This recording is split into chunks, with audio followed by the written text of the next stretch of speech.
Toljan again stepping in field so Berardi can stay wide. Berardi, shooting chance for him! He is a wonderful football player. This is Orsolini. Still with Orsolini!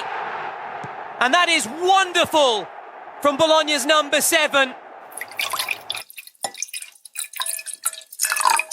Hello and welcome back to Serie A Spotlight. This is episode 94 and we're your hosts Jake and Matt, here to give you a rundown of Matchday 6, which took place midweek, and Matchday 7, which we'll be covering in greater detail. Yep, unfortunately with the Serie A calendar being quite swamped, so are we, naturally.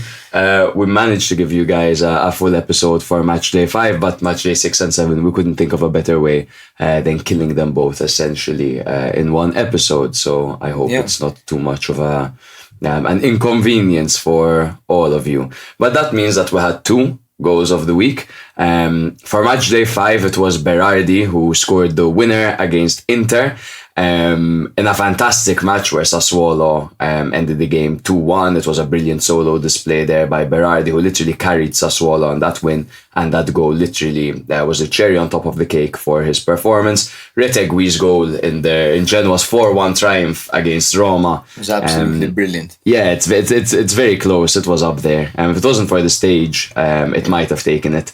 You just have Albert Goodmanson taking on 3 players, whipping the ball in. It's flicked down, and then Retegui just smacks it on the half volley. That's a brilliant goal.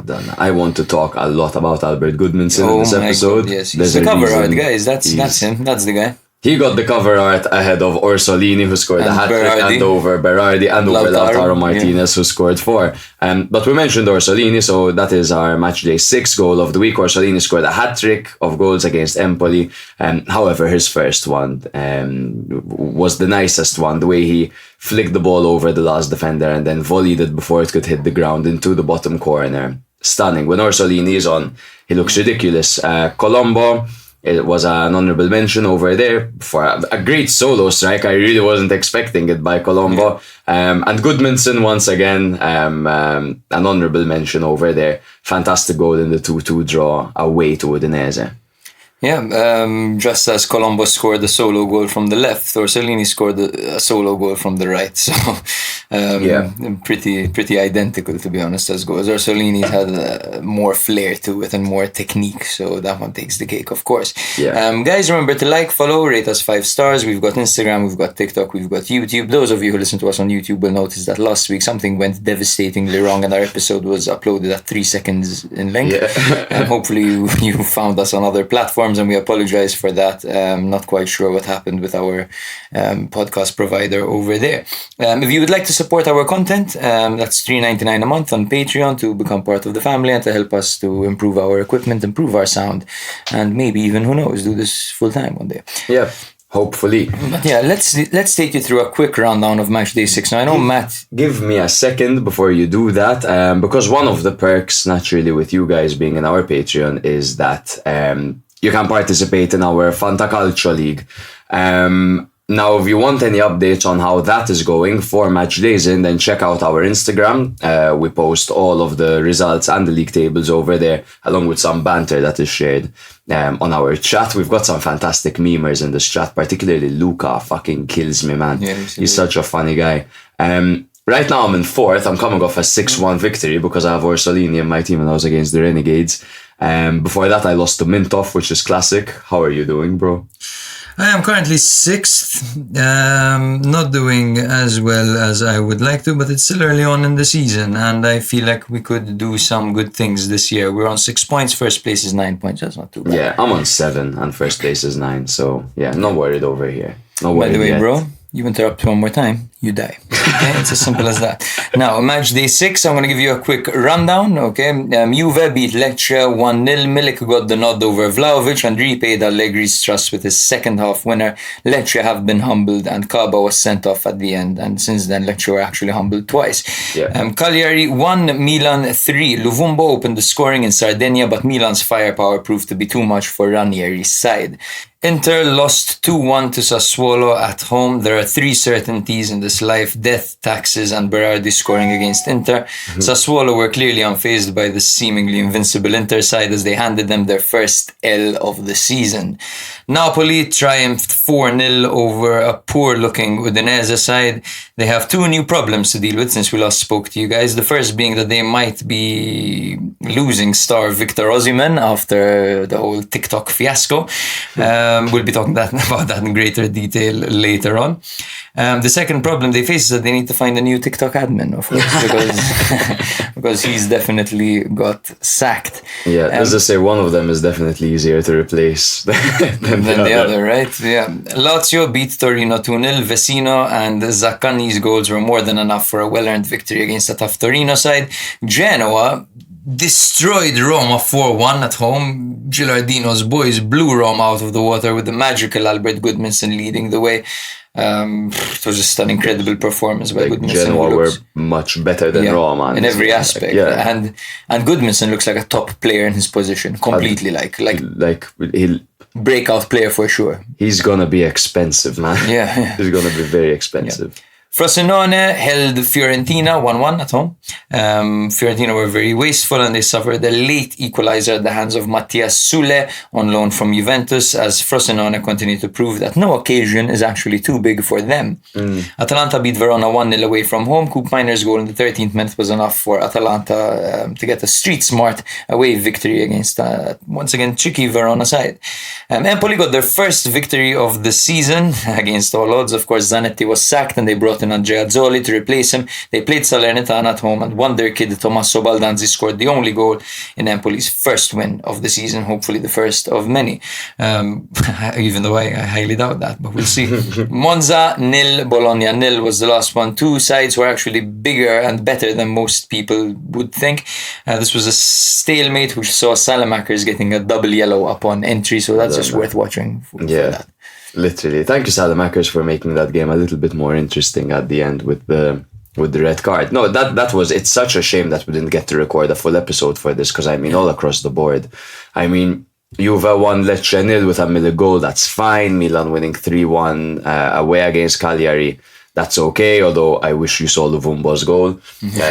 Jake predicted that Luvumbo was going to be the first scorer, pretty much, in that match. But Inter Sassuolo, and Genoa, Roma, and even Frosinone, Fiorentina, to me, those three matches, and Empoli, Salernitana, naturally, my God. These four games are the ones that stand out. Naturally, Empoli getting their first goal and their first win. They did a great job over there to hold off Salernitana. Through my experience, when you have midweek games, you look at the scores, you'll have 6 games happening at the exact same time. Yeah. And when you look at the score, it's 1-0, 0-0. Yeah, exactly. Very low scoring. This was absolutely crazy midweek, dude. Crazy. Let's just go through so that we do give at least these 4 fixtures some importance over here. Inter Sassuolo. It's good to mention that Inter are on obviously hot form, right? They were undefeated. They only conceded 1 goal, and that was in the Derby della Madonnina, which they won 5-1. They go up at home in the San Siro against Sassuolo. They get the lead. They get it quite early on as well. And Sassuolo come back and get a 2-1 victory over there. Berardi, right after we praised him on the podcast, and right after, obviously, we received one of our best fan texts before about Berardi on the podcast. He goes and does that. Fantastic stuff. What a player. Sassuolo looked completely different with him, and the Sassuolo analogy rings on. Know that I made back in 2020. When was it? I think it was 2021, yeah. 2021. It got picked up quite a bit by I the basically media. tweeted out randomly. I was stoned on my sofa watching Sassuolo, and I tweeted out that Sassuolo are the Robin Hood of Serie A. And they steal points from the rich and give them to the poor, right? Next thing I know, this tweet's blowing up. Like IFTV love it. They keep posting it and reposting it. Shout out to IFTV. Love you guys. They are the Robin Hood. Now we've discussed this in great detail. Why is it that Sassuolo beat the big teams and then seem to lose to the small ones? We do have a couple of analogies that we've mentioned before. Yeah, I mean, you have Sassuolo who don't have a massive fan base, so they don't have that thing where they step onto the pitch and they're playing for their fans because they're so moved by the tifo and the chanting and the songs. And, like, think about it. A player like Berardi should have had 10 songs about him by now. Isn't it fucked up? That's what I was going to say. Yeah.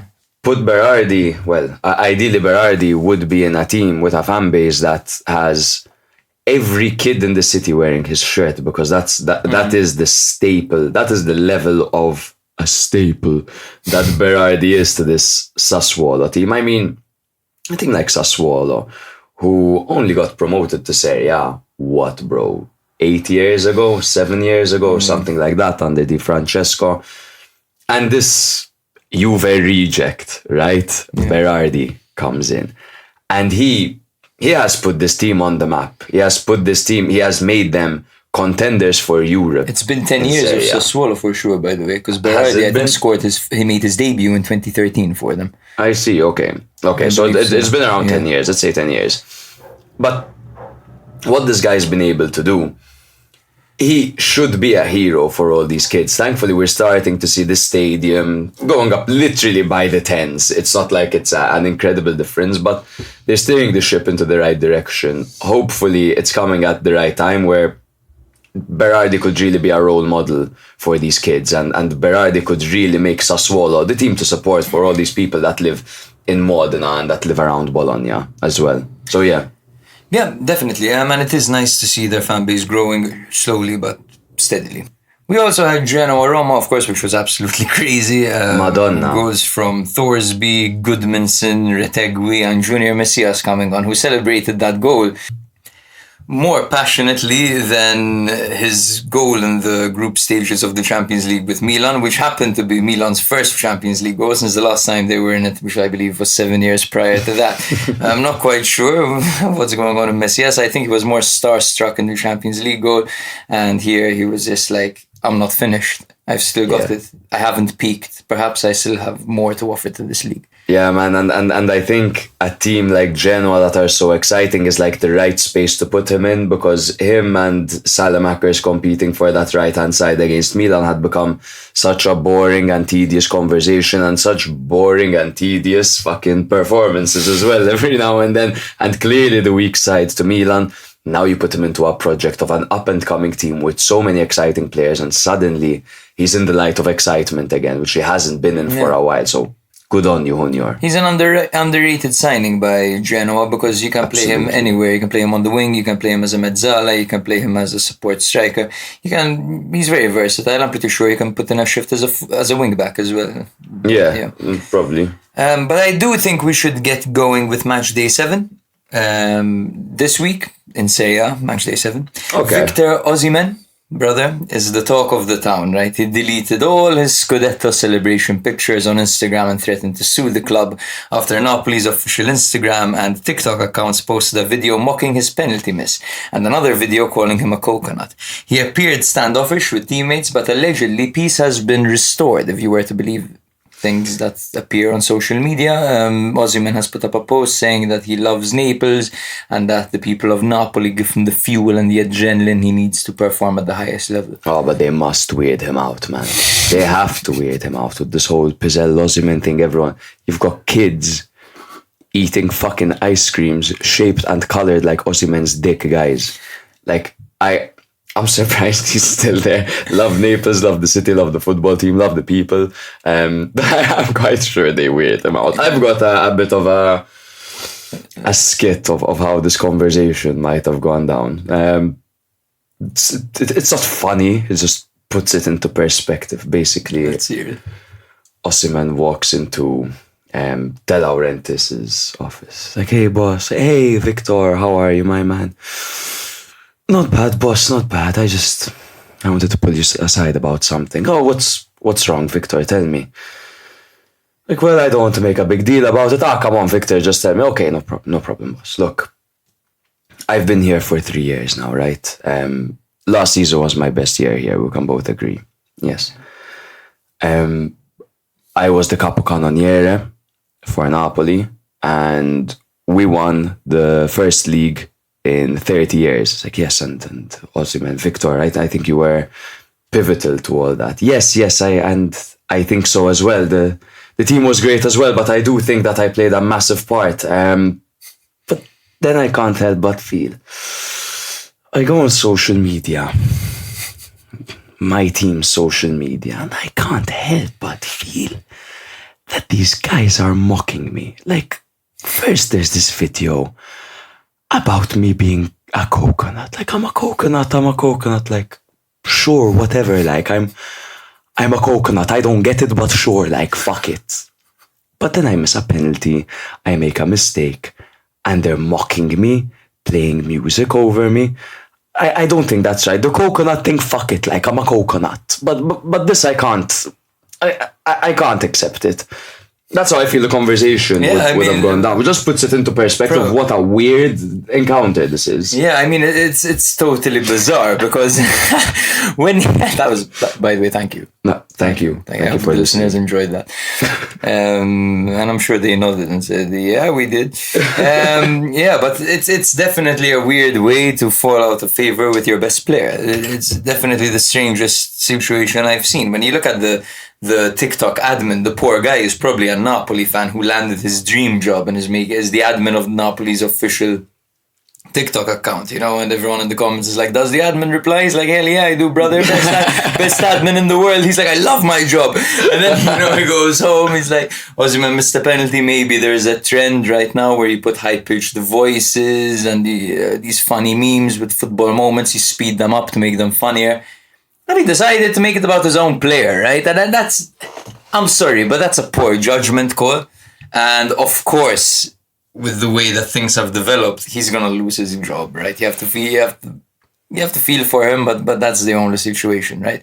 Thankfully, the Osimhen situation seems to have calmed down, but I'm sure that next year he won't be there. Look, I think there's definitely to cut the social media admin some slack. It's not the worst thing in the world that he has done. You've seen other teams poking fun at their own players, maybe not mocking them for a penalty miss. I do think there was a line that was crossed. I just think that there are certain cultural differences over here, guys. There's an admin who is constantly watching these memes and formulating content, and probably European, Italian, you know what I mean?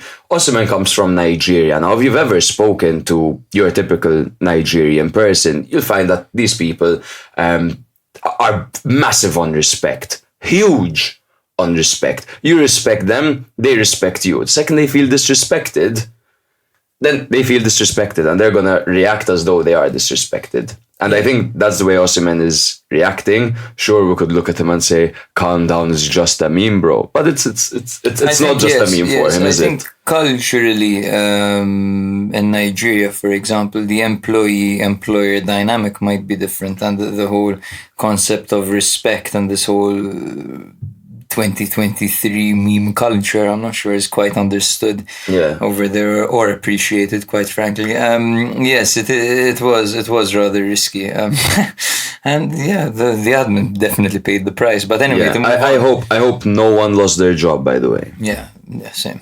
But someone definitely did. Lautaro Martinez made the headlines as he scored 4 goals in 30 minutes in an absolute battering of Salernitana since his entry, because to be honest, Salernitana were holding their own before Lautaro entered. He was the first player in Serie A in the modern era to score 4 goals after coming off the bench. Orsolini also had an impressive feat as he put pressure on Spalletti for a national team call-up with a brilliant hat-trick against Empoli, and I do mean a brilliant hat-trick. Yeah. Albert Goodmanson almost had a hat-trick himself as he scored 2 and had 1 VAR'd off against Udinese. After his midweek masterclass against Roma, he's really developing into a player. Papu Gomez is back in the league. Oh my! You have no idea how happy that makes me, bro. Yes, sir. He has signed for Monza, and he has already danced the Papu dance with Galliani. So that's fantastic content over there to enjoy. And I don't know about you, but these videos always come up when I'm at work. and you like save them for later. Exactly. Kind of thing. Exactly. Yeah. It's a miserable life. What can we do? Salernitana's incredible fans dedicated their tifo to Pink Floyd unveiling the famous wall from the album The Wall, which eventually transitioned into the popular lyrics Shine On You Crazy Diamond. From performing miracle survivals to signing top players to having a brilliant fan base who put out these incredible tifos, Salernitana really are Serie A's crazy diamond, and I sure do hope that they'll keep on shining. I certainly hope so. It looks like they're struggling a little bit at the moment. They've definitely got the players and the manager to turn it around. It's just not really ticking for them right now, is it? Yeah. I thought of a cool idea today, which is it's a bit too late to do, considering that Dia will this is probably his last season at Salernitana, considering how he did Half try season, to. probably. Yeah, literally, I think he'll be off in January, kind of thing. But it would have been so cool if we did a series of. And expensive, by the way, of going to watch Salernitana in their own stadium until Dia scores, and we get to sing pop pop pop pop Bulaye Dia, and we'd go to every home match of Salernitana until he scores, and we get to do it just once. Please, for the love of God, let me be there once for a Dia goal. Be too late. That's what I'm thinking. Because the fans might not sing it to him anymore. I mean, he's already shown that he's willing to force his way out. And even when things do collapse, he makes himself unavailable for the games. Like, he's totally demonstrated that he would rather be elsewhere. And I'm sure the fans have picked up on that. And I highly doubt they'll be singing his praises anytime soon. Oh, well, man, when your man scores an important goal and you're overcome by emotion and joy, you do some things, bro. So maybe... Yes, I once broke a dishwasher.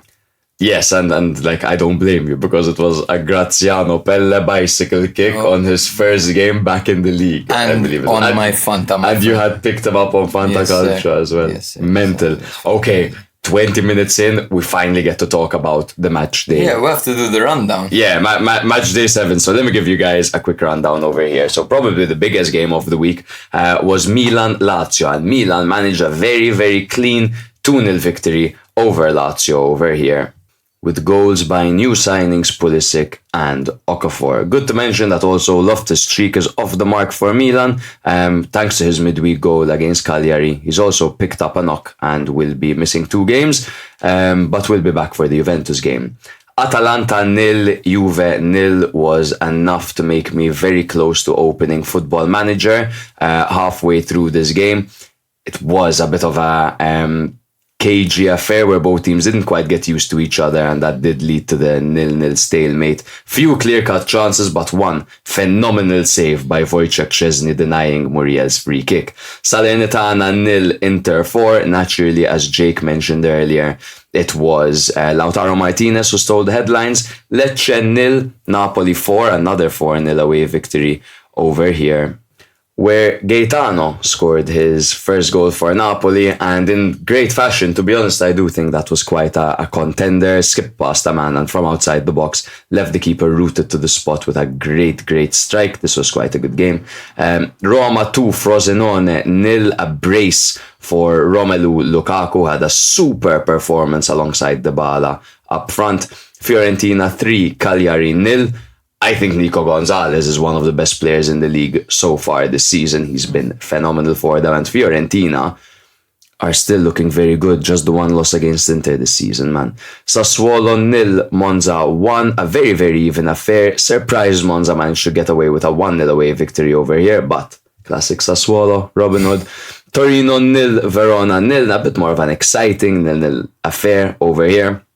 Bologna 3, Empoli 0, Orsolini hat-trick, enough to get me a 17.5 from him on Fanta, and a 6-1 victory over Lewis. Fuck you, Lewis. Udinese 2, Genoa 2. Genoa will be disappointed that they gave away a lead, especially when they conceded an own goal in around the 93rd minute from their substitute. So very, very unlucky for them over there, but a brilliant showing of Genoa's spirit and their goal scoring prowess. They can't stop fucking scoring. They just put 4 past Roma. And here they are in Udine a couple of days later, scoring 2 away from home, which, okay, it's 2 goals away to Udinese, but this was a Serie B side last year with a new manager this year. It's not like these games are fucking easy for them, you know? Yes, as you correctly mentioned, Udinese are a seasoned Serie A side. Genoa are a side who have just come up from Serie B, who should be struggling way more than they are, to be honest with you. They have, of course, Serie B's MVP of last season, Goodmanson, over there. We've spoken about him. You're probably already sick of hearing his name, but you better get used to it. Yeah, they have a good team. They have a solid foundation with players with Serie A experience and a manager in Gilardino who is hailed to be a fantastic, adaptable man-managing coach. Like he's fantastic. Apparently, it's very clear and very easy to observe the way that he makes minor tweaks to his system on a weekly basis. So, like, for example, let's say he plays a 4-3-3 one week and then he plays it the next week. You will clearly see a slight tweak in where it went wrong the previous season. If it's through a man change, through a change in movement on the pitch when you watch the way the formation comes together. He's said to be with the next big thing in Italian management. Yeah, in fact, it's not the same formula you see every game with them. Never. They're liquid, man. They literally take different shapes and forms in every match according to their opponents. Now you look at Frosinone start, you look at Genoa start. Frosinone look insane. Don't get me wrong, they look fan-fucking-tastic. Very fluid, very quick, very fast. But it is always like the same formula. I think Genoa can adapt more in that sense that they could play a wider array of teams and drop less points, whilst Frosinone will just probably get you more shock victories. But over a consistent 38 match season, Genoa look prepared to stay up this season. This is the way I view the difference, because Frosinone and Genoa both look good, but here's the difference in my opinion, right? You have Genoa, who are a well-drilled team, who have players who are capable of making the difference through individual brilliance. So if your tactical setup is not perfect or is not quite effective, these players can still make the difference. Like Albert Goodmanson, wiping out 3 players and playing a through ball, or just shooting it into the top corner, taking matters into his own feet.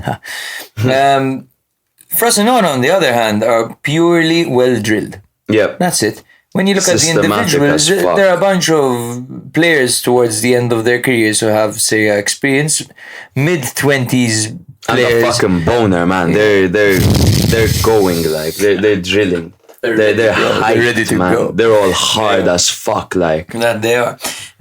With Frosinone, the thing is, apart from their erections and phallic situations, they that's the thing. They have a bunch of players who are almost, I don't want to say rejects, but they're not prolific. They don't have any names of players who are prolific. They have players on loan from big teams because they're not ready to start at these big teams. They have players who are playing at the likes of Sassuolo, who couldn't quite cut it at Sassuolo and have moved for a more prominent role. A Cremonese bench player who barely featured in Serie A last season, and Baez who's getting minutes. You know, because Frosinone are a step in people's career, whilst Genoa are still a historically very successful team, and people are proud and honored to wear the badge. And Genoa have the finances. Genoa are owned by 777 Partners, an American business or a corporation or fucking whatever, I don't know the term. But they're rich, all right, and they're investing, and Genoa have clearly been on an upward trajectory from when they took over with Blessing in Serie A, when they were already relegated, essentially. We could already see the signs. They got relegated in the end, which was inevitable because of the terrible start they had with their previous owners and the uncertainty in starting the season without a sponsor and getting absolutely destroyed by Inter. Remember that? Yeah. So now they're witnessing the fruits of their labor. Yes. Let's jump into the first match of Matchday 7. No, like 28 minutes. That's We're great. fine. That's We're fine. That's good. We managed to kill Matchday 6 in 30 minutes and like the intro to Matchday 7, so fuck it. But we start with you, Brenna. Milan 2, Lazio 0. Milan extend their unbeaten home Serie A head-to-head record to an impressive 12 games. Temporarily reclaimed the top spot as well in the Serie A table. It was only temporarily because, of course, Inter absolutely demolished Salernitana and leapfrogged Milan over there. There have been no draws in the last 10 encounters between Milan and Lazio. 7 wins for Milan. The last one was 2-0 too, and this was in May 2023. Now let's get into the lineups. For Milan, it was a 4-3-3 formation. Pretty orthodox this season. Mike Maignan in goal, Calabria on the right, Hernandez on the left with Kier and Tomori in the middle. Loftus-Cheek and Reinders flanked Yassine Adli in the middle, who, since our last podcast episode, has had 2 starts. In his first start, he contributed to Luvumbo's goal, inadvertently, of course, but in this game he had a much better game and overall looked pretty solid and exciting.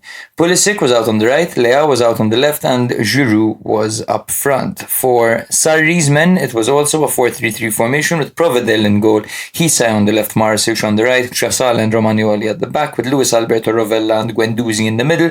Zaccagni was out on the left, Anderson was out on the right, and Castellanos got the nod over Immobile up front. With Immobile being fit. Yes, this was expected almost because, sorry, I'm burping. Lotito approached Sarri apparently, or could be seen signaling to Sarri that he wanted Castellanos to come on. Apparently, Lotito's been basically putting pressure on Sarri to play Castellanos ahead of Immobile. Yeah, I know, right? Crazy. Okay. Let the man do his job. He knows who's fit for the role. Now, it doesn't matter what your opinion is. If you're the director, if you hire a manager, he's going to manage. But anyway. Yeah. Play-by-play. Both teams had their chances in the opening minutes, with Felipe Anderson testing Maignan with a near-post strike. The game was an even contest until Rafael Leao began to make his presence felt with his usual dynamic runs. His efforts forced Provedel into near-post saves, like the usual chaos with Leao. As the first half progressed, Milan had a golden opportunity to break the deadlock when Olivier Giroud's initial shot led to Tiani Reinder's follow-up, which unfortunately for him clipped the post. It was a pretty good opportunity, wasn't it, brother? Yeah, but he was wrong-footed, wasn't he, man? He was I can't help but look at that and say that has to be a guaranteed goal. Yes. But his stance was a little bit off. He wasn't expecting that, you know? Yeah, that's true. The second half started without any clear-cut chances until the 60th minute when Milan made the breakthrough. Rafael Leao was once again instrumental, driving to the byline and pulling back to an unmarked Pulisic, who calmly slotted in his 3rd Serie A goal. Captain America has truly arrived.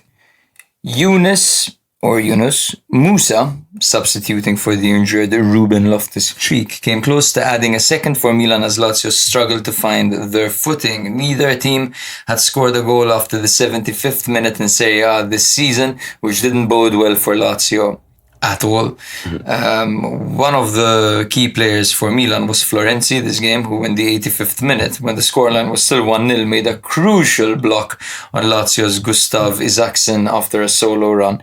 A brilliant block over there by the budget DeMarco.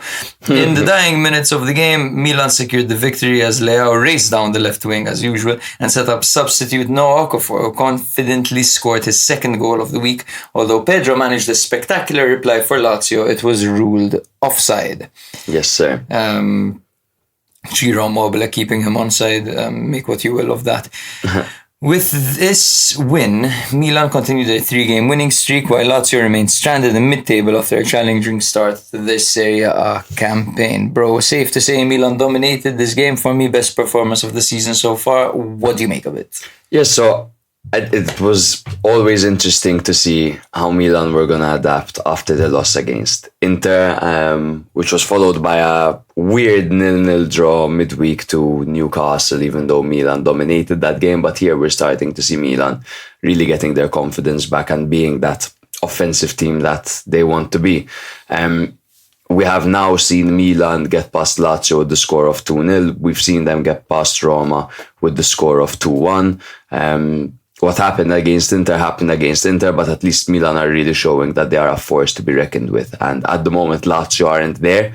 At the moment, a club like Lazio, with the start they've had, the difference in momentum between Milan and Lazio is far too steep to put these teams up against each other so early on. And I think it was a clean victory for Milan.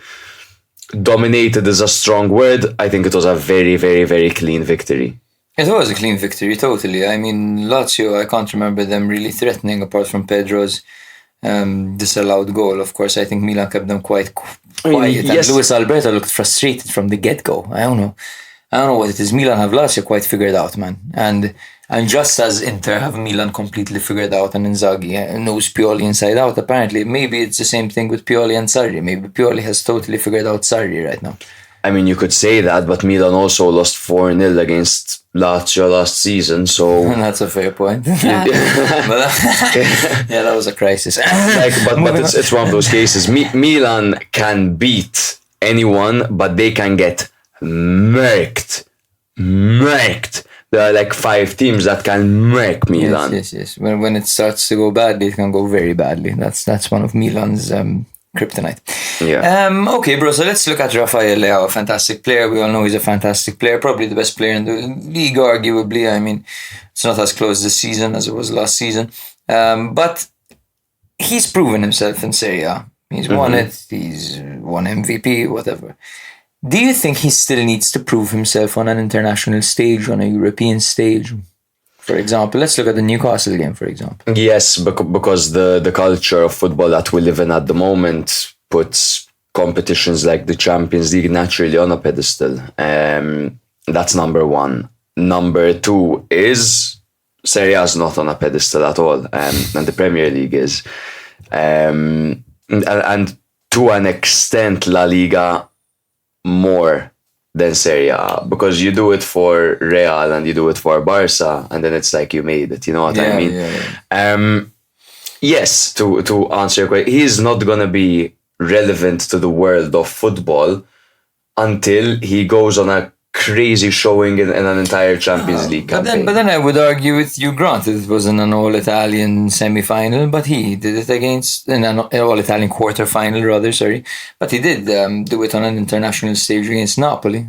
Yes, but he did it once, right? once. That's it. Yeah. But the thing is, Rafael Leao should be considered as one of the greatest players in the world, right? At the moment. My I'm not question talking about our opinion. It's about a lot of normies that consider themselves football fans but don't watch or at least don't research a lot of leagues and just focus on one, which is fine. You can focus on the league that you love, but then don't tell me whether or not Leao is a good player if you're only watching League 1 or whatever. The thing is, that was my question mostly. I'm worded terribly with preparation. Nice one.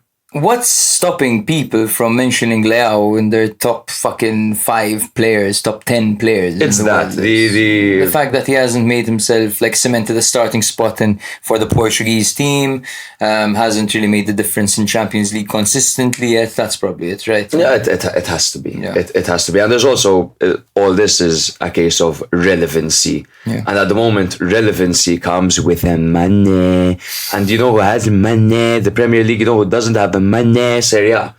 So at the moment, naturally, the reach and the marketing that certain leagues have is far, far more superior than the one that's available at Serie A. Bro, you see John Stones scratch his balls and it's at TikTok. Like, there are TikTok compilations of John Stones looking left and right and scratching his nuts. Like, you know what I mean? And then you can't find anything about certain Serie A players or Serie A teams or Serie A managers. And then they head over to the Prem, like De Zerbi, they have a couple of good games, and suddenly they're kind of even overhyped. It's this crazy thing that they do. They get someone, they either hate him or they love him. It's wicked, man. That's it, because extremes are what get clicks. Exactly. You're not going to get clicks by being level-headed. But anyway, whatever. Let's get back to the game. Adli Regista, thoughts?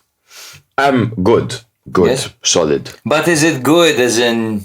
Good as in he's getting it? As in good, it's possible, or is it good as in, alright, Milan are playing Dortmund tomorrow, Adli Regista? Is that the way it is? Like? So, no significant worries over there. still a big loss to still be losing out on someone like Ben Nasser or Krunic, who's so used to it and is used to that stage. Adli is still green, but you could see very significant glimpses of insanity. He does certain things that is beautiful. His ball control, his close ball control is insane. The way he attracts pressure and then releases the ball and creates space for his teammates by hanging onto the ball for an extra second, which also results in exhausting his opponents, is very, very good. He's very calm. He's clearly very liked by the team and he raises the morale of the team. Not polished. No, not refined, and that's exactly the main point. I do like the audacious balls that he tries to play, and I haven't seen those balls. Of course, excuse the hyperbole, since Pirlo, of course, because of course Adli is nothing compared to Pirlo. But watching a 6 at Milan play balls over the top, over the wings like that, so consistently was reminding me of him. Fuck you if you disagree. Weird to say, but the pitch looked bigger with Adli. Yeah, you can stretch it more. Now, of course, he is rusty. Of course, he is definitely not polished, and I don't think he's exactly ready for certain matchups. He did impress against Lazio, and he did play very well. To me, it was almost a perfect game. And I like how he spoke, because naturally Milan fans who all love Adli, Milan typically love Adli because he's such a character kind of thing. Nice guy. And they would naturally get very carried away about his performance, but he spoke after the game and he was like, this is just the beginning. I'm not celebrating anything. Like, I still have so much work to do. I'm not happy. Everyone else can be happy, but I'm not happy. Yeah, totally. Bro, before we move on to Lazio, Calabria or Florenzi? No, Calabria. I agree. Calabria. I heard otherwise on certain platforms, and I wanted to know your opinion. What a great vice to have, but Calabria. Yes, I think Florenzi's been very solid, and to be honest, this is the best I've seen him in a Milan shirt. I'm not a big fan of the player. I don't think he's quite as refined as he should be for someone who's in his 30s. You know, I don't think he asserts himself, and he inserts himself well enough into games. But yeah, I mean, he had long-term injuries. He's a former Roma player. He has a lot to kind of try to replace. And he's unique with his long-range shooting and all that. Yeah, I'm telling you, budget DiMarco from Wish. 100%. Yeah, nice to see, of course, Milan's new signings doing well. Pulisic scoring his third of the season. Ruben Loftus-Cheek was playing well until he was forced off through injury. He will be back after the break. Okafor scoring his second goal of the week. Funnily enough, we always contrasted Okafor with Giroud due to the fact that Okafor can stretch defenses and you can try to play him in behind, while Giroud is more of a fox in the box type of player. And both Okafor's 2 goals were fox in the box poacher goals. Yeah, that's true. That's so funny to me, you know, like so ironic. But anyway, nice to see that he can actually do that, because that was my main concern. Can Okafor be useful in these tight situations in the box? Is he good in the box as a striker? And he's good in the box, man. He's a very good poacher. He's smart. But yes, Lazio struggles, brother. Yeah. Let's go, man. What's the problem? Is it Immobile? Is it the system? What's the problem with Lazio, man? Oh man, they have Celtic in the Champions League yet? It's a tough one for them. What's going on? I mean, I don't know what's going on. I look at their lineup and naturally there seems to be some kind of. So obviously, yes. Again, oh my God, yes. They lost SMS and Giro's out. That bro, that is literally the issue. You get a team, the team that Lazio were last season, with 11 men that have been playing together for ages. And then you lose out on your key midfielder, naturally, Sergei, by moving to Saudi. And Immobile has aged another year, and it does seem like that this year was way more significant. So you take those out of the equation, naturally the team gets weaker, and what that does is it makes the manager react. So the manager brings in Rovella, the manager brings in Guendouzi, the manager brings in Tati Castellanos, the manager brings in Kamada, and suddenly you've got a team that is weakened, and they're trying to compensate with bringing in new players that aren't used to it yet, which is fine. It's what you have to do.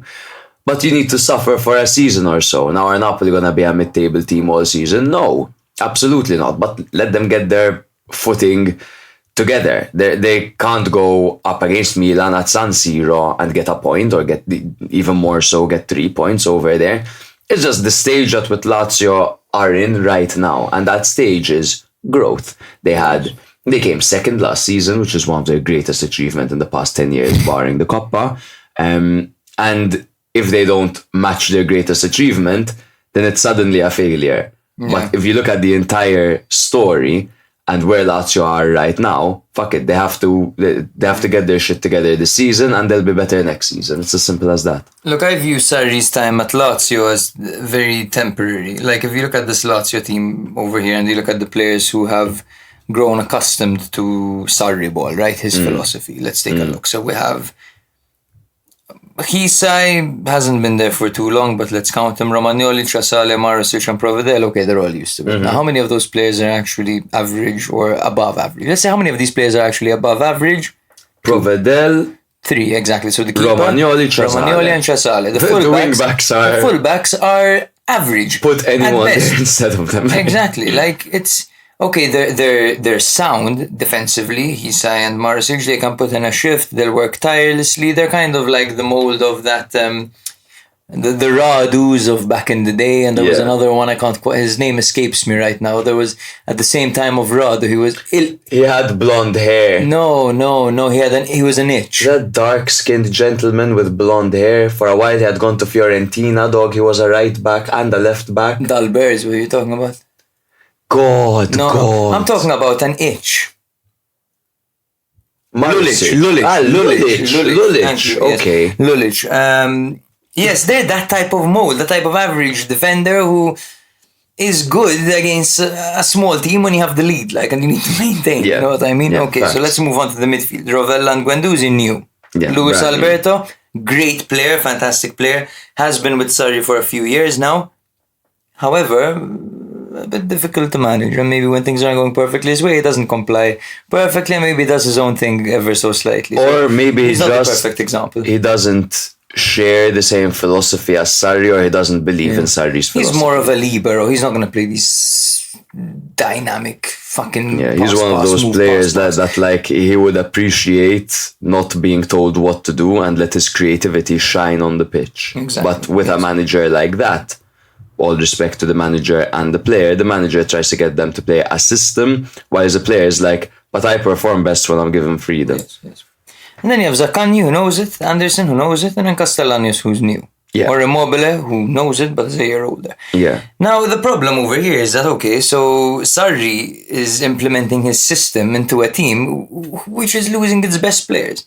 And the players that he's actually fielding don't know his system very well. Now, I don't know how much of a say Sarri has when it comes into the recruitment of the team, but knowing Italian teams and the way they operate and Lotito's personality, I'm sure he just gives him whatever he fucking wants to give him. No, probably. But anyway, I thought Milan deserved this victory, and I thought it was quite convincing, and they looked great, quite frankly. Yeah, just an update on Loftus-Cheek's injury. I know I mentioned it in the beginning, but it seems fitting to say it now that we've covered the game. He's going to be missing the Dortmund game. He's going to be missing the weekend game, and I can't seem to remember, bro, who Milan are playing next weekend. It's Genoa. It's Genoa away, which is frightening. For Milan. It's very frightening. But he'll be missing those 2 games, and he'll be back in time for the Juve game, which is massive for Milan. Totally. At what point in the season do you think we should start reading out positions in the league table? Should we start it now? I would say in 3 match days' time, match day 10. Yeah. We're at match day 7, I say we could hold off. Or should we do it from the next? Let's do it from now. Fuck it. Why not? I mean, sure, bro. Fuck it. Milan currently sit in 2nd with 18 points, while Lazio currently sit in 16th with 7 points. 16th is wild, huh? Tough start. Yeah. And the next game we're going to be covering is Atalanta 0, Juve 0 at the stadium of La Dea. Atalanta were coming off a 1-0 away victory against Hellas Verona, while Juventus were coming off a 1-0 victory at home over Lecce. Now, under Gasperini management, which is basically from 2016, Atalanta have only lost 4 of their 14 matches against Juventus in Serie A, where they won 2 and drew 8. So predominantly this fixture does end up in a draw. This was a head-to-head for 3rd place as Charles de Ketelare recovered from a muscular issue to start the game, with Scamacca and El Bilal Toure still out of action. You make that mistake as well. El Bilal Traore. I always say El Bilal Traore. Because it has more of a ring to it, but El Bilal Toure is the name. Apologies to him. Dusan Vlahovic, Milik, Alexandro and Mattia De Sciglio did not make the trip, with Paul Pogba naturally still suspended for failing a doping test, but Moise Kean actually returned to partner Federico Chiesa up front. For the lineups, it was a 3-4-2-1 for Atalanta, with Juan Musso on goal and a backline of Scalvini, Jim City and Toloi. Ruggeri was out on the left while Zappacosta was out on the right, with Daron and Ederson in the midfield. Cope Miners as the left winger, technically left attacking midfielder, Lookman as the right attacking midfielder, and Charles de Ketelare playing up front. For Juve, it was a 3-5-2 formation with Wojciech Szczesny in goal, coming off a nightmare game against Sassuolo. Gatti, Bremer and Danilo at the back, with McKennie on the right, Cambiaso on the left. Fagioli, Locatelli and Rabiot formed the midfield three, with Chiesa and Moise Kean up front. Now, in the 14th minute, Coop Miner's cross fell perfectly for Zappacosta to volley in, but his mishit shot was blocked by Danilo, and his follow-up, which really should have went in, skimmed wide. 3 years ago, I think it would have absolutely nailed the first shot, not only the second one. Juve had a good chance through Chiesa in the 50th minute, but Musso denied his powerful yet central strike very well. In the 69th minute, Ederson attempted a bicycle kick. Sure. In the 73rd minute, Muriel's free kick was close to unstoppable, but somehow Wojciech Szczesny managed to tip the accurate and powerful strike onto the crossbar. Best save of the season so far, in my opinion. It was an absolutely astounding save. The ball bounced off the ground. So he tipped the ball onto the crossbar, which then bounced on the ground behind Szczesny. On another day, it really could have deflected off the back of the keeper, according to how he was falling back. Good to see that maybe he had the spirits and the stars aligning for him in this moment, because they really weren't aligning for him earlier this week. Great save by him. Shout out to Szczesny. That was the best moment of the match. The rainbow, no? After the rainfall. Exactly. There you go. He celebrated that like a goal as well. It was good to see. Even his teammates around him celebrating it. It was good to see goalkeepers. Yes, why not? I'm all for that. I even love when, like, I believe this match day as well. The Udinese the Fiorentina fullback cleared the ball of the line. It was Coyote. Yes, you're right. It was Coyote. He celebrated like he not like he scored the goal, not to that extent, but it is nice to see players so passionate about their trade. Like a good tackle, a last-ditch tackle, or a clearance of the line, or a wonderful save deserves a celebration. A game is made of players carrying out their duty to the best of their abilities. Exactly. And when they do something that could affect the outcome of the game in an impressive fashion, then they should definitely celebrate it. It was good to see Szczesny, naturally, again, pulling off that save, and his teammates as well gathering around him. That was really sweet. Other than the 87th minute, Szczesny was back to his earlier form. After he spilled Muriel's long-range strike, thankfully for him, Coop Miners very uncharacteristically mishit the follow-up, and it went over the bar. He could have really scored the rebound over there. Again, stars aligning for Szczesny over there. It could have been bad. He had a bit of a chuckle after that as well, like, shit! I thought this was a good game. It happened again. In the 91st, Bakker did well, because we did get to see Bakker in this match. He did well to cross the ball to Coop, but once again, the Dutchman overcooked his shot. Safe to say, in the final third, Coop Miners was a bit wasteful. Yes. Uncharacteristically, sure. Yeah. But he did find himself in certain positions.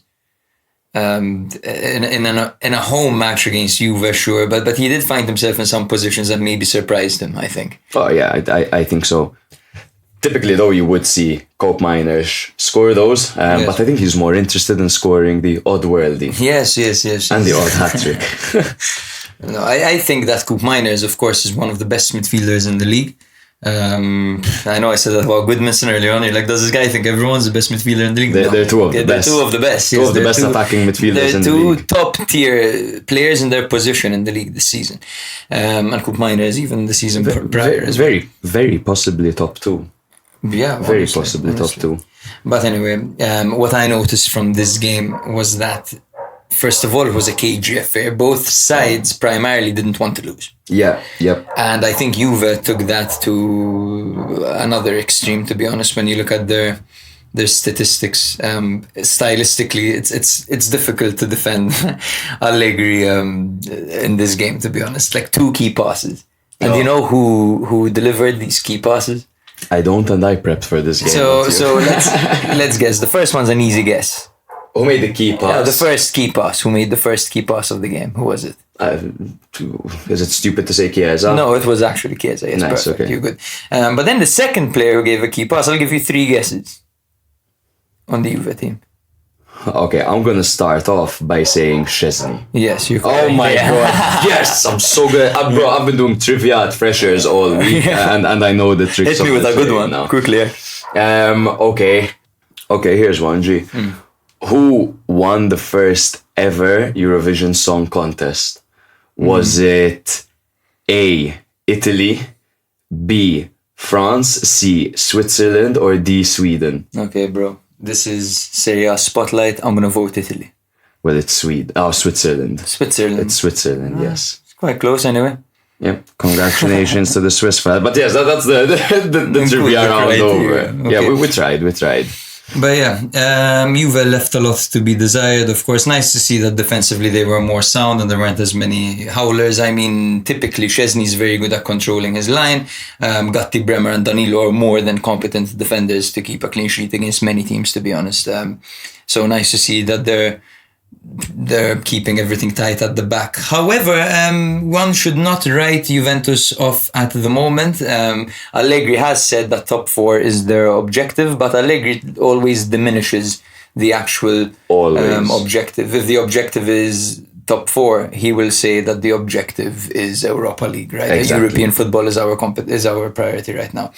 They currently have won 4 games, drawn twice, and lost once. It's not bad, man. Which teams have won the league with more. It's still so early. It's so early. No, I think anyone that's already counting any of the top 7, well, okay, maybe there are 2 that you can count out, the Roman ones. But anyone writing anyone off so early on in the season, it's just a little bit bold already, especially a club like Juventus who have literally won it the most times in Serie A. And in this day and age where you have a fixture list that's so crammed that Lazio's head coach Sarri is threatening to quit because he doesn't like the game anymore because of he doesn't have time to instill his tactics, is what he's saying. Juve play once a week. Yeah. That is a massive advantage for them. When you look at Napoli, Milan and Inter, who will probably be competing alongside them, they all have European competition and they have tough European competitions as well because they're in the fucking Champions League. Yeah, absolutely. And I think you look at Juve starting 11 as well. And that's enough as well. Yeah, enough for once a week. Yeah, I think the way this game went is essentially like you said very well. Juve left a lot to be desired. They played a very defensive game. They primarily focused on a defensive approach and then shoot on the counter-attack through utilising Chiesa, who carried the ball forward a lot in this game. Juve did seem to have that kind of control of the ball in the first half. In the second half, towards the latter stages of the game, Atalanta did go for that late push, where they had a couple of Szczesny saves, a couple of Koop Miners misses, and over there you started to see the tide really shift towards Atalanta. And if you only watched the last 15-20 minutes of the game, you'd say Atalanta deserved the win over here, especially when there was such goalkeeping heroics through Juve, which is what saved them. But I think it's interesting to see the earlier statistic that I mentioned, that they've drawn 8 out of their last 14 matches this season, which really says something about the history between these teams. One thing that we've noticed is these things aren't coincidence, but it's an actual pattern that takes place for a reason. And these 2 teams are teams that like to take more of a pragmatic approach nowadays. These are teams managed by Gasperini, a modern Gasperini, and Allegri. So it's no surprise that this game ended up in a 0-0, and I think we can conclude over here. What do you think? Yeah, I mean, we're on a tight schedule, so I think it would be best not to linger too much. I do think that Juve's tactics have, this game at least, resorted back to solidity, defensive solidarity, and then play Chiesa through. Yeah, That's it. Yeah. And Juve are actually looking more fluid recently. So I wonder if this is kind of a change that he made because he felt like Atalanta were a tricky opponent, maybe superior opponent in their stadium, at the Jewish Stadium. But I enjoyed watching Juve play nice football, to be honest with you. I don't know. They play decent football when they actually have. Nowadays, it seems like you're saying, they do have more fluidity. Before it was more like static defend and then let's pass around and try figure it out. Now it's with intent. And like you said as well, Chiesa up front on the counter, and typically they would have Vlahovic over there who was out for this game. Typically that is another avenue because you play the ball through to Vlahovic. He's got good pace, he's got good finishing, he's good in the air, he could link up with his teammates. So yeah, I do want to highlight real quick the performance of Martin de Haan, who very often goes under the radar as an absolute workhorse, a very industrious player in the midfield for Atalanta. He's not just a player that passes the ball laterally, but he's a player that wins the ball back a significant amount, has a tremendous work rate, is great off the ball and on the ball. I just really wanted to highlight him. I don't think we do it enough. Shout out to Scalvini as well, who is always so impressive, playing the ball out from the back and linking up with his midfield teammates. He does such a great job. And yeah, the best way to describe him for any Prem heads listening or anyone who just started listening to us or following Serie A, he is literally the Italian John Stones. Yeah. And keep in mind, Scalvini is a fucking baby, man. Scalvini is literally early 20s, if I'm not mistaken. Yes, Scalvini is only 19 years old, He's brother. fucking, that's a joke. He's the best young centre-back in the world. Oof. 19 years old. It's not a bold claim, to be honest. Okay, the best teen centre-back in the world, definitely 19 years old. And he offers something. Teenage centre-back for sure, because you look at Scalvini, you're not only seeing a youth product, but you're seeing an experienced defender, right? In this Atalanta team. You can compare him to maybe Bastoni, for example. And Bastoni's 24, which is fucking young, and he's 5 years older than him, dog. So, yes. Scalvini's super. Honestly, I'm a freak of nature. Yeah. Let me just let you know where these guys stand in the table. Juve are in 4th on 14 points, whilst Atalanta are in 6th, just 1 point behind Juve, with 13 points. Cheers, but I don't recall asking. The next game we're going to be... The next game we're going to be covering is Salernitana 0, Inter 4. Inter's last defeat against Salernitana came back in 1999, in April to be precise. Francesco Oddo was the Salernitana manager. No, it's not that Oddo. It's a different one because the timeline doesn't. That's 1999. That doesn't add up. Yeah, you're right. The 2 goals were scored by David De Michela and Federico Giampaolo. For those of you who remember those days. Bro, very classically hitting us up with these sick stats, naming people we don't know. If our listeners remember, these guys do text us. This is the first time Salernitana have not won any of their first 4 home games in Serie A. Yes, and prior to this game, just a separate stat that I found very interesting about Jovan Cabral. He was the only player in Europe's top 5 leagues to have hit the woodwork in each of his first 4 games with Salernitana this season. Yes, he was denied by the post every game in the first 4 games. I don't believe he hit it against Inter though. If my life ever depends on a crossbar challenge, at least I know who to call. Salernitana lined up with a 3-4-2-1 formation with Guillermo Ochoa in goal, Danilic, Gyomber and Lovato at the back, Castanos out on the right with Bradaric out on the left, Legovski and Bohinen were in the middle. Martegani and Cabral were playing behind Boulaye Dia. Boulaye Dia, è qua. For Inter, it was Jan Sommer in goal as they deployed their usual 3-5-2. Acerbi, De Vries and Pavard were at the back, all looking solid. Augusto was out on the left, Dumfries out on the right, with Davy Klaassen making his debut over here, his first start. Hakan Çalhanoğlu and Barella were also in the middle, with Alexis Sanchez and Marcus Thuram partnering up front. Now, Inter started the game strong. They had chances from Marcus Thuram and Denzel Dumfries early on, but Ochoa kept Salernitana in the game. How many times have we said that before? Salernitana, despite being winless in Serie A, put up a notable fight. Players like Cabral and Castanos put up a fight testing Inter's defense. Castanos even forced a save from Jan Sommer with a rising shot. Simone Inzaghi brought on Lautaro Martinez in the 55th minute, and that was pretty much game over. Martinez's impact was immediate. And prior to that, before Martinez actually came on, I was looking at players like Gyomber and saying, wow, he's really playing well here. There was a moment where he recovered the ball brilliantly, had a great burst of pace, Gyomber, to recover the ball. Everyone applauded him in the stadium. I'm like, wow, Salernitana are looking solid. But apparently it took one man from Argentina with a particularly large forehead to change my He probably just hates Pink Floyd, and he's just had a bit of a chip on his shoulder. He's like, fuck these overrated. The dark side of the moon is better than the wall. He's like, you think this is music? Reggaeton, baby. But yes, Martinez's impact was immediate, and he delicately chipped the ball over the keeper in a very tight space after a Marcus Thuram precise cross to score the first goal for Inter. And that goal was underrated.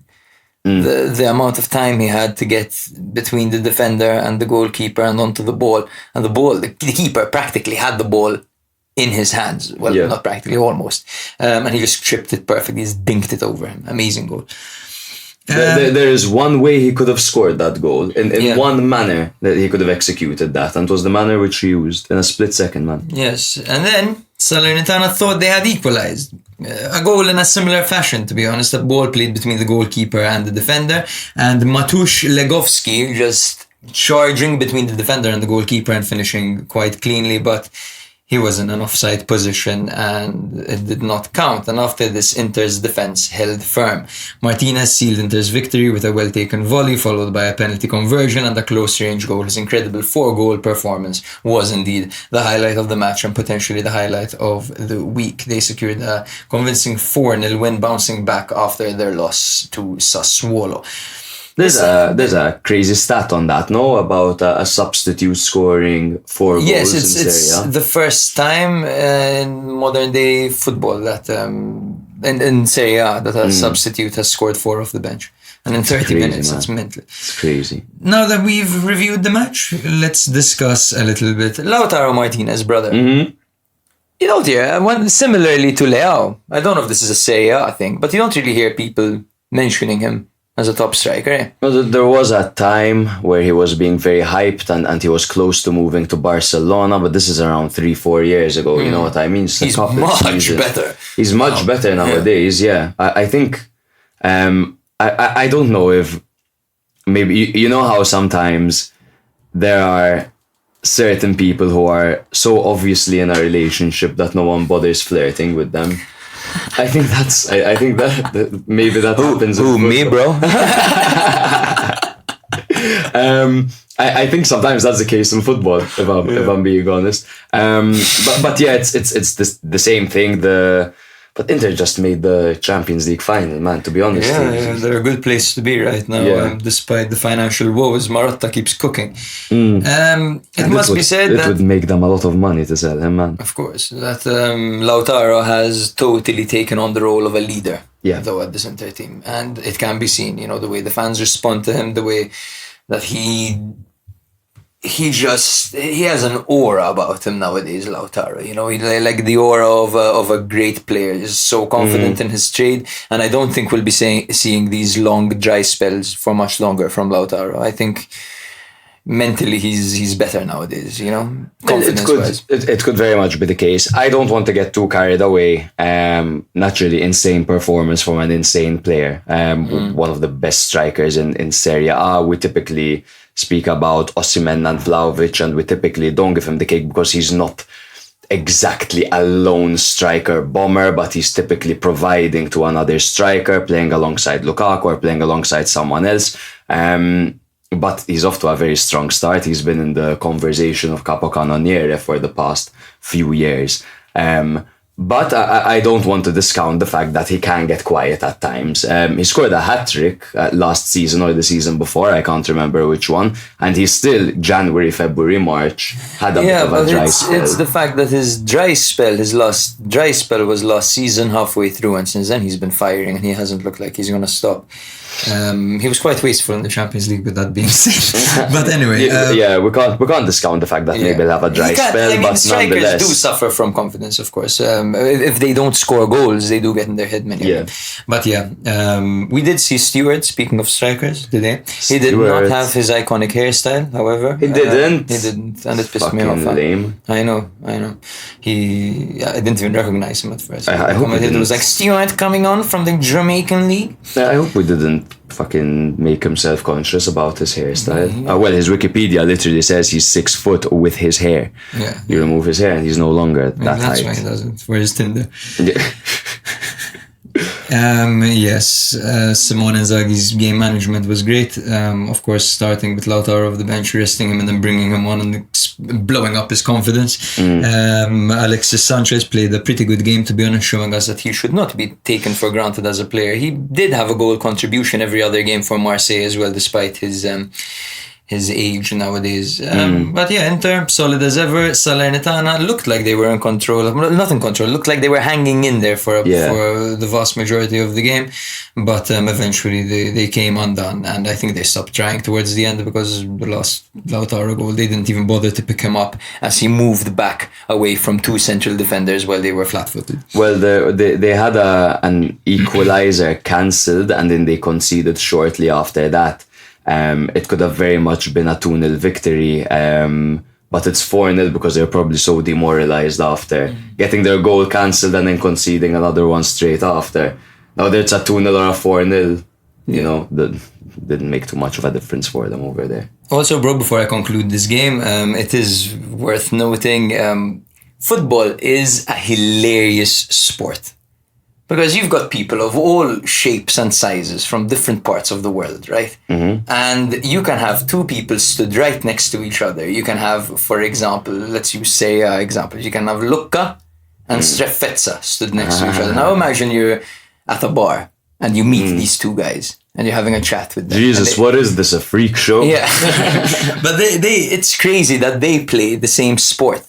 Yeah. In basketball, everyone's the same size. Rugby, they do have kind of a similar structure. There are body types. Football, you can have pretty much any body type. Yeah. And it's crazy to watch these body types go head to head. You had in this game, you had Denzel Dumfries and Brotheridge going head to head on the wing and really battling it out. And you can see Brotheridge really trying to win this 50-50. But he simply couldn't. And he's just shrugging and pushing and pulling and tugging at Dumfries, and he just couldn't dispossess him. Dumfries eventually just drove past the ball to Lautaro and he scored, whatever. But it is funny seeing these duels, football. You don't see them in many other sports. It's true, man. Like, even I was thinking rugby, sure, they've got wingers and whatever they call those people in quarterbacks? The middle. Yeah, quarterbacks and all those. Yeah. It's typically, if you're like the tackler in that sense, you're a bit bigger, and if you're a winger, you're a bit more frail, you're a bit smaller, but not too notable. You know what I mean? Like you say, a 6'7" Lucca up against a 5'3" Strefezza. It's like pro clubs. Yeah. Like you're a winger, just cross it to me, bro. Lecce Udinese would be pro clubs with all the crazy hairstyles, the short men, the very tall men. That would be hilarious. Literally. Okay, yeah, but that concludes it. As for their position in the table, notice how slow I am speaking. For their position in the table. To buy myself some time to Jake's pull it an up. AI bot. I just never told you guys. This is my podcast. Exactly, and he is Jake Fennick. Now, Inter are first with 18 points, while Salernitana sit in 18th with 3 points. Fun fact about Salernitana. They are actually thinking of recalling Simi Nwankwo, and for the OGs and the loyal listeners of this podcast, you would know that I have a very special place in my heart for Simi Nwankwo. I think he's a very fun footballer to watch, ultimate underdog. 6'6", lanky Nigerian, should have no business playing at the top level, and he did so, and he thrived for that one season with Crotone. The highest scoring, well, rather, let me say top 3 highest scoring African strikers in Serie A in a singular season. I'm not sure if Osimhen overtook him. I'm not sure if he has more than Eto'o in a singular season, but he's in the top 3. Yes, I'm not sure which order they're in, but they're definitely those 3 guys. Yes, they're thinking of calling him up again because Dia isn't quite himself and he's not in the best condition at the moment. Plus the whole drama with him trying to force a move to Wolves last minute. And the fact that Ikumweze, their other striker, is currently injured, which puts them in a bit of a crisis. So I think they'll be calling up Simi and Nwankwo, and that'll be fun. Not saying he's going to be good, but it'll be fun to watch. No disrespect to Wolverhampton Wanderers, very important club. But anyway, the next game we're going to be covering is, you remember Lecce's great start? They've had a bit of a collapse. Lecce 0, Napoli 4. If there's one team naturally that you lose by that margin to, Napoli are strong contenders to take that position. Lecce were coming off a 1-0 loss against Juve during this tough spell for them where they're facing some of the best teams in the league, whilst Napoli were coming off a 4-1 victory against Udinese. Napoli can't stop scoring right now. Thrilling match against Real Madrid yesterday. Oh my God. They were unlucky to lose the game over there. Great goal by Valverde that went down as a as a Meret own goal. Coming into this game, Lecce had lost 4 of their last 6 matches against Napoli and Serie A. No massive surprises over there. Jesus and Rahmani were still injured, while Lindstorm got his first start and Osimhen was rested ahead of the Real Madrid match. The hosts missed Lamak Banda, Castro Dermaku and a suspended Mohamed Kaba. As for the lineups, it was a 4-3-3 formation for both teams. Starting with Lecce, it was Falcone in goal and the backline of Gallo, Baschirotto, Pongracic and Jean Drey. They had Blin, Ramadani and Raffia in the midfield, with Strefezza and Almqvist flanking Kristovic. The 4-3-3 for Napoli featured Meret between the sticks and the backline of Di Lorenzo, Ostegard, Natan and Oliveira, Anguissa, Lobotka and Zielinski in the midfield, with Lindstorm and Kvaratskhelia flanking Giovanni Simeone. Now in the 16th minute, the scoring was opened by Ostegard, who actually also scored against Real Madrid this week. Zielinski crossed the ball in with an in-swinger to the far post from a free kick, and Ostegard rose highest, heading in, great in the air. Good finish over there by the Norwegian man. Shout out Alan. In the 39th minute, Simeone almost scored a wonder goal. He linked up with Zielinski outside the box with a quick 1-2 before his powerful strike curled just wide in the last second. Falcone was absolutely glued to the spot over there. Would have been a wicked goal and a contender for goal of the week. In the second half, Osimhen made it 2-0 for Napoli. Kvaradona was so fast on this counter-attack that he took the eye out of Ramadani. He beat the Albanian for a pace down the flank before feinting across and killing Ramadani once again before his in-swinging cross was headed in by Victor Osimhen. Osimhen won, his bullies 0. In the 88th minute, Napoli youth product Gaetano scored his... Don't call Tano that. Gaetoni. My God, I can't say his name. You just called him Gato. Fuck you, you did this to me. In the 88th minute, Gaetano scored his first goal for Napoli after coming up through the ranks at the club that he loves, and it was a wonderful goal at that, making it 3-0 after linking up with Raspadori. Raspadori found Gaetano down in space down the middle rather, and the hometown boy did well to feint a shot and smash the ball into the corner from the edge of the area, leaving Falcone rooted to the spot. This, in my opinion, was a contender for goal of the week. Yeah, it was great. I think we forgot to mention it. It was similar to the attempted strike of Giovanni Simeone earlier. Bam. In the 93rd minute, Politano put the final nail in the coffin of Lecce. He sent Falcone the wrong way from the spot, making it 4. The penalty was won by Gaetano, who was wrestled to the ground by Ramadani. Bit of a mare for Ramadani in this game, huh? He didn't have a great time, huh? It must be said. He was at look at him. He's at the center of this Lecce team that was facing a Napoli team that's furious at the moment. He's going to be, his main competitor this game, his direct opponent in 2-4-3-3 formations was Lobotka, so he didn't really stand a chance at the end. Lobotka was flanked by Anguissa and Zielinski. So, he didn't really stand much of a chance. Ramadani over there. Yeah, man, tough gig for him. I want to highlight, naturally, Ostigard's 2 goals in 2 games for Napoli. Obviously, scoring midweek against Real Madrid is no joke, albeit they didn't manage a victory over there. And a good goal over here to open the scoring. He actually opened the scoring in both of those games. That's wicked. Yeah. But good in the air.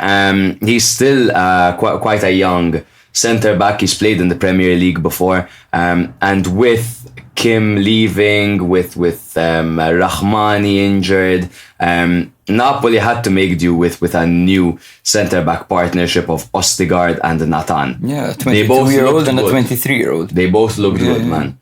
Nathan's looked good. It's true as well. Nathan's recovery is very good. He has good pace getting back, which allows him or Ostigard to push forward more. Typically, you see Ostigard joining the attack for the aerial duels, and Nathan is really capable of dropping back and stopping any kind of counter attacks over there. Yeah. I also wanted to point out, brother, that this was particularly uncharacteristical of Lecce, because Lecce last season, we went on all year about how they never conceded more than 2 goals up until the last match day when they conceded 3, I believe it was. But this time they have been blown out of the water 4-0 against a Napoli side who's weaker than the Napoli side of last season. Granted, they're no walk in the park still. But in a season where Lecce looked like they could give any of the big teams a hard time, you know? So this result did surprise me. It was definitely a reality check for Lecce, and I think Napoli scoring early really disrupted the flow, because the rest of the half, sure, Lecce were cautious, they didn't concede again, but then in the second half they had to go for something, and that's when they opened themselves up for Osimhen to score in the 51st minute. They got 2 early goals, one early in the first half, one early in the second, and then at the end they were just trying to get something, and Napoli basically got them in the 88th and the 93rd. No? Yeah, I mean, they pretty much, they scored before Osimhen even came on, which obviously is great for Napoli. I think the early goal did wonders for Napoli rather than it did negatively to Lecce, because we've seen Lecce get back into games and do this and that. But what Napoli really managed to do over here is start with a bang, and once you see Napoli get an early goal over there, then their fluidity goes up, they start linking up and attacking, and then they brought Osimhen on with a bit of a chip on his shoulder over there. Gvaradona seems like he's back on it as well. He had a good game over here. He had been a bit quiet for a while, seems like it was a bit in his head. We are starting to see last year's version of him slowly coming through. Now, the last thing I want to highlight for Napoli is essentially Gaetano, because he got his first goal. It was in very impressive fashion. He's a player whose profile I'm not too aware of, because we haven't seen much of him in the past, but he did look very good in this game, man. He did, and he's been waiting for his opportunity, and he's most definitely a talented player, so it is nice to see him getting his well-deserved goal over there. Gaetano, only 23 years old, looks solid, you know. I mean, it's difficult to break into a team like Napoli. So. But he'll get his opportunities under this new management, who is rotating the team quite a bit, making all of his substitutions essentially in every single game, bringing on Gaetano, bringing on Raspadori, bringing on Elmas, bringing on Giovanni Simeone. He's really introducing all of these players into the team. Fuck me, in this game he started Lindstrom ahead of Politano. Just one last thing actually that I want to mention. I have one as well, so too. two things we want to mention about Napoli. Osimhen seems to be off penalty duties. Yes. Zielinski, Yes. Politano. We saw Zielinski step up against Real Madrid and in the game earlier to this against Udinese. And Politano stepping up in this game in the 93rd minute. I mean, even when he was capocannoniere, Osimhen was never on penalties. I think it's only natural now that you give penalties to your top scorer, no, keeps confidence high, keep his numbers high, keep his value high, you know what I mean? Yeah. Of course, I'm sure Osimhen said, listen, I'm going to stay here. I have many offers. I'm going to reject them, but I need penalty duty. I think I want to be on penalty duty. I think at that point, anyone in their right mind would tell him, yes, Victor, no problem. But after the whole thing that happened, it's obviously natural that maybe he won't want to be on them, especially in the Champions League, when the whole world is watching after what happened, basically. Man's gonna overthink appealing a penalty. Give me penalty, please. Like, it's just He's going to be like, are they going to make fun of the way I'm asking? But yeah, the point that I wanted to make was that Kvaratskhelia hadn't scored or assisted in 7 months. Yep. 7 months it had been. And this game, he both scored and assisted. So this game, to me, can be viewed as a game of relief for Napoli. A weight lifted off their shoulders because they were away to a Lecce side who once again never concedes more than 2 goals. A Lecce side that has been giving the top teams a hard time this year and has broken into the top 4 early on this season. So they were no walk in the park, you know. Absolutely, the manager was manager of the month. They have Kristovic, who was on fire, Almqvist and Strefezza, who look dangerous. You know how it is with Lecce and that defense. So yeah, you have Osimhen scoring after the drama. Granted, he didn't celebrate his usual crazy self, but it was probably a relief for the Napoli fans to see Osimhen scoring, to see Kvaratskhelia getting on the score sheet as well, plus providing an assist, and then, you know, a youth product scoring a goal as well. It was a game of relief for Napoli. Yeah, and a new centre-back partnership doing well, keeping a clean sheet. Very clean victory for Napoli, who find themselves in 3rd place on 14 points, whilst Lecce find themselves down in 7th on 11 points. Down in 7th, I said, because they were 3rd last week, literally. Next up, Roma 2, Frosinone 0. Roma secure a vital 2-0 victory at the Stadio Olimpico after a challenging start to the season. They needed a response and they got it in style against a Frosinone side that simply won't bend over. And even in this game, these guys are here to play. They don't give a fuck with it. You think this was a clean and easy 2-0 victory? No chance. Clean maybe, but it wasn't easy at all. Yeah. In their previous match against Genoa, Roma faced an unpredictable setback, conceding 4 goals to newly promoted side. So when they faced an informed Frosinone, a positive reaction was crucial because you cannot have 2 upsets in a row of that caliber to 2 newly promoted sides. Roma have faced Frosinone 5 times in Serie A, winning each time with an aggregate of 14-3. Oh wow, okay. Yeah. Nice. So Roma, 3-4-2-1. Rui Patricio, Mancini, Cristante and Dica. Karsdorp, Bove, Paredes, Spinazzola, Dybala, Pellegrini, Lukaku. That's my new thing. I'm not going to say any words, just players. Frosinone, 5-4-1. Turati was in goal. No, Turati was in goal. Marchizza was out on the left. Oyono was out on the right with 3 centre-backs, Sinocoli, Romagnoli and Monterisi. Sule was out on the right again. Jaime Baez was out on the left. Mazzitelli and Berenchea were in the middle with Cooney up front. I heard an interesting way of pronouncing Berenchea and I'm curious to see if we're butchering it or not. What did the commentator call him again? Berenchea? Something I can't crazy remember. like that. But anyway, Frosinone threatened early on with Marvin Cooney narrowly missing the target after rounding Rui Patricio, providing an early scare for Roma. However, it was Big Rom who would seal the show for Roma just 4 minutes after Cooney's near miss. Lukaku found himself one-on-one with the Frosinone defense thanks to a clever assist from Paulo Dybala. Lukaku demonstrated his composure, clinical finishing, everything, his experience. He slotted the ball into the bottom corner to give Roma a 1-0 lead.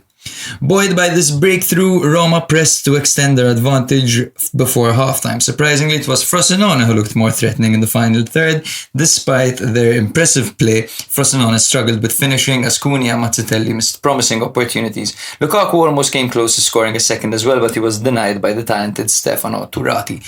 In the second half, Frosinone, unbeaten in their first 5 games, refused to back down and sought an equalizer. However, Roma had a chance to double their lead when Eduardo Bove shot was saved by Turati. The game remained on a knife's edge, with Roma searching for a decisive second goal. Rasmus Christensen nearly made an immediate impact off the bench with a header, but Roma's Lorenzo Pellegrini would ultimately secure the victory.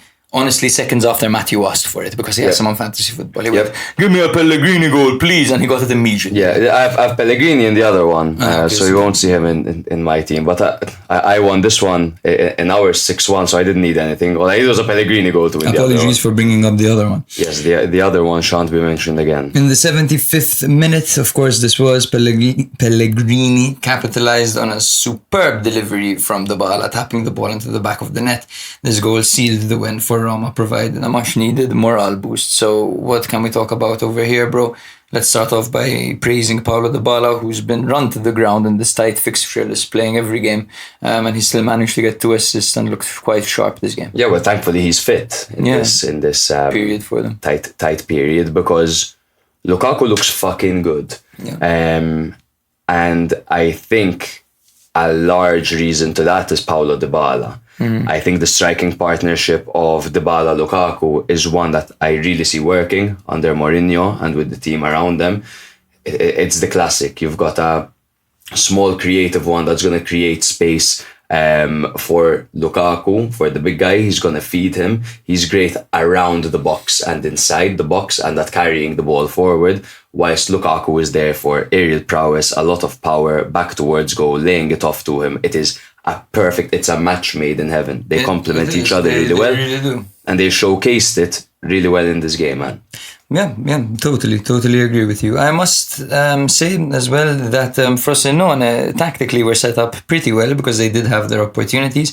However, of course, the lack of quality was evident, especially in the final third. Cooney didn't quite cut it this game. I prefer Khedira, but lack of quality to an extent, yes. But it's just I don't want to be harsh on Frosinone, because away to Roma, it was like 2 top 7 teams played against each other. They gave them a fucking hard time. Roma needed to fucking take it up a notch to beat Frosinone. They did. They had a spectacular game, Roma. This was their best game yet this season. Yeah, they even had 50% ball possession, which is crazy. Mm-hmm. Yeah, 11 shots, 5 on target. Of course, Frosinone didn't have any on target, despite having a clear-cut opportunity, to be honest, with Cooney over there. Yeah. But yes, let's hope that this does not demoralize Frosinone. Let's hope that, if anything, I think they can hold their heads high that they managed to give Roma such a good game at the Olimpico. Oh, they'll be happy with that performance. Naturally, no one's ever happy with a loss, but they'll be happy with the performance. They gave them a game, man. Yeah, and playing against a side that's struggling may seem opportune, but they're going to try even harder to beat you. Yeah. And it becomes a scrap. So Roma find themselves in 13th with 8 points, while Frosinone find themselves in 9th with 9 points. Yes, the next game we're going to be covering is Fiorentina 3, Cagliari 0. Fiorentina coming off a 1-1 away draw to who other than Frosinone, whilst Cagliari were coming off a 3-1 home loss against AC Milan. Fiorentina are unbeaten in their last 6 matches against Cagliari in Serie A, where they won 3 and drew 3, conceding just 1 goal across this period, which came in a 1-1 draw in January 2022. There were some unfortunate incidences that happened pre-match to this game. There was some violence next to the Franchi Stadium. Yes. It was an altercation that occurred near the stadium. Around 30 to 40 visiting Cagliari fans unleashed tear gas, wielded bars and damaged vehicles, leading to a very volatile atmosphere between the 2 sets of fans. Law enforcement were in riot gear and intervening to this. Quite a big fucking deal.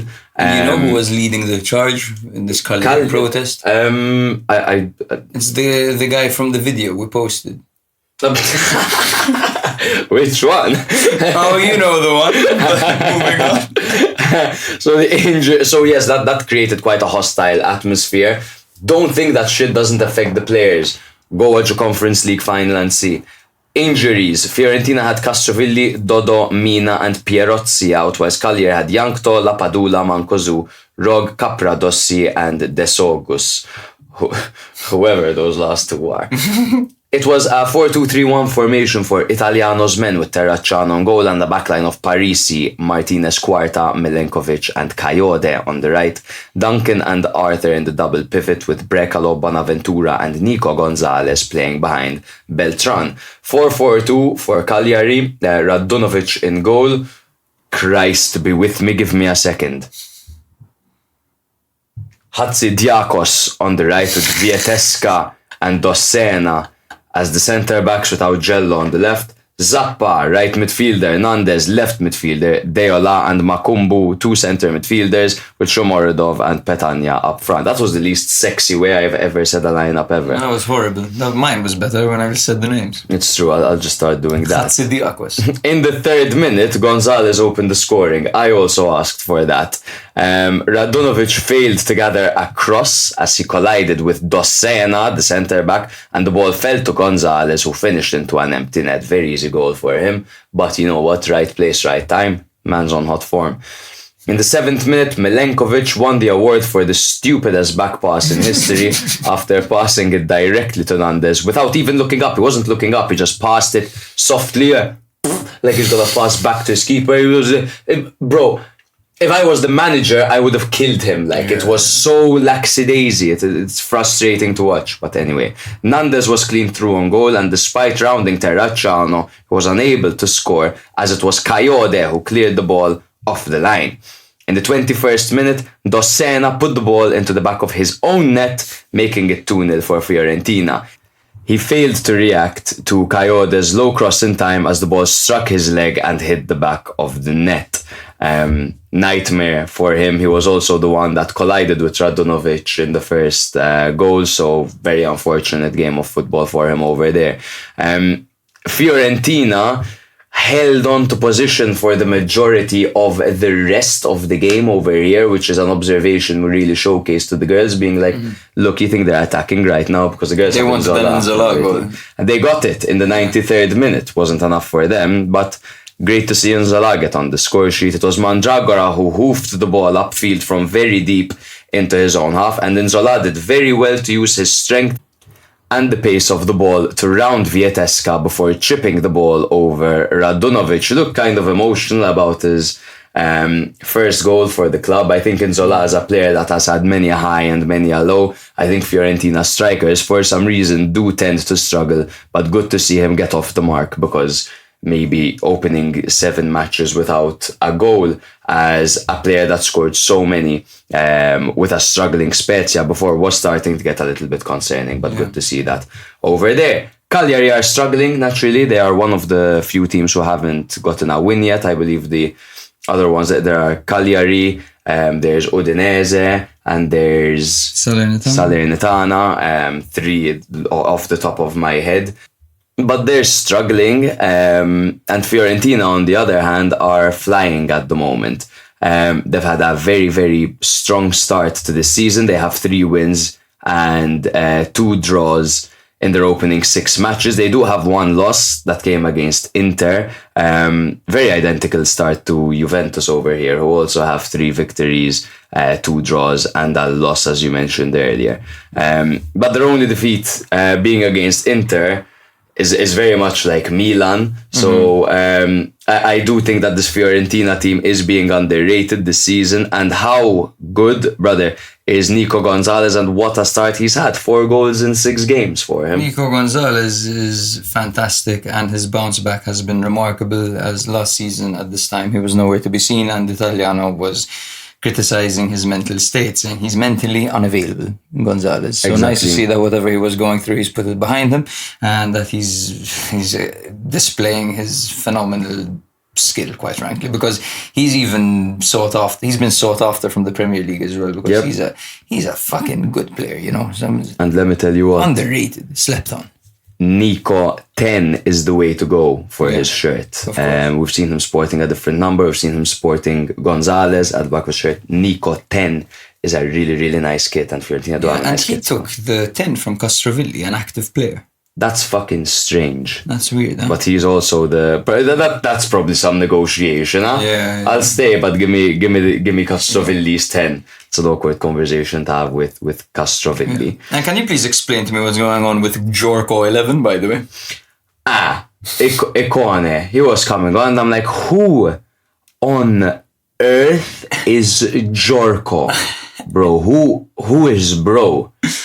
But Ikone has Jorko on his shirt. On his back. I'm sure it's, part of his name. His name is Jonathan Ikone. Oh my god, it's like Jama when like Jacob, our soap company, when we were kids, yeah, we're Jama, our soap company. Or like next door. Or, yeah, our neighbor's place is Dorwell because it's Doreen and William. Like, yes. So yeah. And if you're listening, hello, and that's your dog in the background. One of their 19 dogs in the past 26 years of my life. Snowy, Snoopy, all of them. I remember them all. It must be said that Cagliari are super static.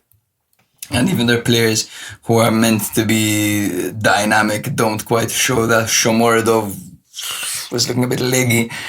Zappa isn't quite that burst of pace that you can hit on the counter. So the thing is, if Luvumbo isn't playing, and Luvumbo did pick up an injury, by the way, that's why he did not feature, you can attack this Cagliari side and you don't have to worry too much about them getting in behind you if Luvumbo is not there. If Luvumbo is there, be very, very scared because they will counter you hard. But that's what you lack when you have Petagna up front, when you have Pavoletti coming off the bench, when you have a 4-4-2 formation with Zappa and Nandes out wide, hard workers but not particularly good at bursting, you know what I mean? No, I think long stretches aren't there. The way you beat an offensive team, so the way you draw to an offensive team is sitting back, playing the low block. That's how you beat Fiorentina. That's how you draw to Fiorentina. It's how you draw against Milan. You pile 11 men behind the ball, very, very, very deep into your own half, and you make their life a living hell. The way you beat them is by playing defensively, but countering with a significant burst of pace. Yeah, well, after playing out of the press. Exactly. Yeah. Ball to midfielder, first time ball over the top to a winger type of thing. But what they don't have here is the resources to do something like that. You have someone like Nandes that could give Petagna a good ball, Shomorodov a good ball, but when you're up against the pacey Martinez, Quarta and Milenkovic and Parisi and Coyote and the rest of these guys, then it's a mismatch. At the moment, Cagliari are the worst team in the league. I don't think they're a particularly creative team. They're playing a 4-4-2, just showing Ranieri's Prem colours a little bit over there. Very, very Premier League. Brexit football, Mike. Brexit football. Two big boys up front, you know what I mean? They leave a lot to be desired. They have a lot of key pieces out. I really, really hope we see Cagliari pick things up because the way things are going, it's not looking too good for them. Where they're standing in the tables, so Fiorentina are in 5th on 14 points, while Cagliari dead last on 2 points. Bro said where they're standing in the tables. Bro, I just spit bars. Sassuolo 0, Monza 1. This was expected to be a favourable matchup for Sassuolo, particularly after dismembering Inter. But the final score had a surprise in store, as Monza actually got an away victory, thanks to a goal by none other than Lorenzo Colombo. His first goal for Monza and his third goal in a row in Serie A. Is it? Last season he was at Lecce and he did score a few. The season before he was at Spal, never mind. His second season in a row in Serie A. He scored a mental one last season against Napoli. Oh my god, after missing a penalty. Crazy. Yeah.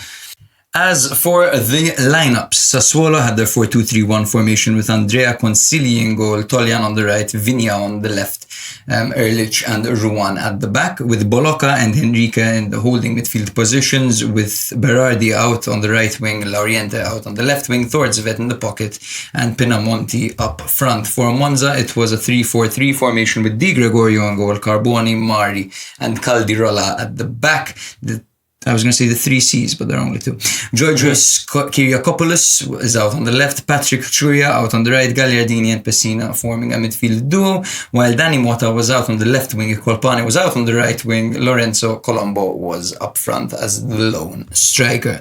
As the match began, Sassuolo, fresh from their impressive victories over Juve and Inter, looked poised to continue their winning streak. Early in the game, Armand Lauriente had a golden opportunity to put Sassuolo ahead, but his effort was saved following a brilliant run. This would prove to be a theme this game, as Lauriente did miss a couple of sitters, not only him to be honest. Domenico Berardi, the legend, played a crucial role, of course he did. He forced a smart double save from Michele De Gregorio early on in the first half. Perhaps not early on, but in the first half. Monza's Patrick Churia had a couple of opportunities to break the deadlock, but he failed to convert, leading to a goalless first half. After the break, the momentum shifted as Sassuolo loaning Georgios Kyriakopoulos fired over from a promising position. Now it makes sense, bro, why Anthony Locasio, or excuse the pronunciation of his name, listens to us. He's Greek. There we go. Bro is Greek, Australian, and Italian. Yeah, he'll find a few players to follow, I think. Shout out to him, by the way. What a guy. He must die, bro. He's gonna die when... He must die, bro. He must die. Death to him. Fuck you. No, what I was meant to say is he must have died at your pronunciation of that Greek right back's name. Hatzidiakos, I think. Thank you. Gesundheit. Yeah. So Lorenzo Colombo, wearing the Monza colours on loan from Milan, tested Sassuolo's Andrea Consigli with a well-placed shot. However, Sassuolo faced a setback when their own number 9, Andrea Pinamonti, had to leave the field due to injury. Monza were growing into the game at this point and found the breakthrough they were looking for. Lorenzo Colombo took matters into his own hands when he won a 50-50 on a long ball. Out wide, he drove, he cut inside, and he calmly slotted the ball into the net, opening his scoring account for the season. I didn't know he had that in his locker. Running down the wing, cutting inside, showing good Colombo's technique. an exciting player. He had a goal every 30 minutes for Milan's Primavera. Now, I know Primavera stats don't always mean you're going to be a great player. I mean, Patrick Cutrone was the leading goal scorer for Milan's Primavera for quite a while. Yeah, there's a 15-year-old right now who's scoring like 7 goals a game, bro. Camarda. Wanted by City, wanted by... They can all fuck off. They can all fuck off. We haven't had a youth system striker come through the ranks and be the best in Italy in way too long. The last was fucking what? Davide Calabria.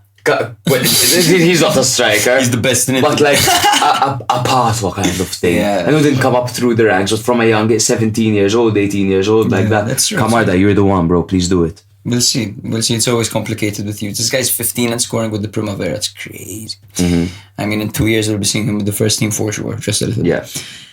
Yes, Monza had opportunities to extend their lead, but struggled to capitalize. Substitute Samuele Birindelli missed a chance to double the advantage, while Lauriente also missed another golden opportunity to equalize. This time, Colombo himself was denied a brace by the offside flag late into the game. So this basically was Sassuolo demonstrating how truly wasteful they can be. And Monza demonstrating how if you hang in there and things don't go quite well for your opponent, they will get frustrated. You will be able to get an opportunity. You will get your opportunity eventually. Yeah. And you can win games if you are tight enough. Yeah, and they showed classic Monza. They're so good at attacking down those flanks. Naturally, when you play a 3-4-3 formation, you've got so many wide players. Churia and Colpani on one side, Kyriakopoulos and Danny Mota on the other. We saw a lot of attacks coming down the left-hand side over here through Danny Mota. Very, very involved in the game. Maybe not too clean up front, but does a lot of damage alongside Kyriakopoulos out on that left-hand side. What a shame it is to see Pinamonti come off injured. He's had such a good spell of form. Yeah. Fuck that, man. That's annoying. I'm not quite sure about his condition or how bad the situation is, the injury, but let's hope that he has a speedy recovery because he has started the season quite well. Yeah. This game was also a display of how good Consigli and Di Gregorio can be, particularly Di Gregorio. Of course, Consigli, we do know that he's past his prime, but Di Gregorio had a phenomenal game, and he often does. for Monza, and I'm sure that he has a bright future. Since Vicario has left the league, I think that the underrated goalkeepers that should be grabbed at the moment are Di Gregorio and possibly Montepo, from the ones who are ready. And Falcone. Falcone, yes, as well. Those three, I would say. Those three. And then you have slightly younger, like Turati. But Turati's not looking quite very ready good, yes. For a big step yet. But yeah, Falcone and Di Gregorio, actually, in particular, bro, are super. I would put Montepo slightly Even below. Montepo. I thought Montepo last year had some of the most saves in Serie A, which is probably because he plays for Verona and concedes a lot of shots. But hey, man, you need someone to stop them. Exactly, yes. So Sassuolo are 11th with 9 points, while Monza are 12th with 9 points also. The next game we're going to be covering was the 0-0 draw between Torino and Verona. Torino were coming off a 2-0 loss away to Lazio, as Verona were coming off a 1-0 home loss to Atalanta. Torino have lost just one of their last 14 matches against Hellas Verona and Serie A, so they really do have their number, discounting this game naturally. Torino's injuries were Buongiorno, Gigi, Buongiorno and Gigi, whilst Verona's injuries were Brav, Cabal, Doig, Hrustic and Imbula. When it comes to the starting lineups, it was a 3-4-2-1 formation for Torino, with Vanya in goal and the back line of Ricardo Rodriguez, Shores and Sazonov. Lazaro out on the left, Soppi out on the right, with Ricci and Ilic in the midfield, with Radonic on the left, Sek on the right and Duvan Zapata up front.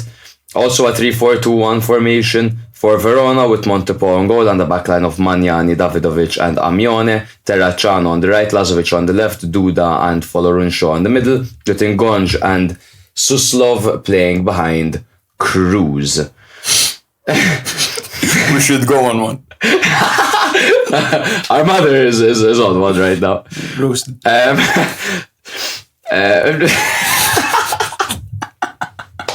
Cruz.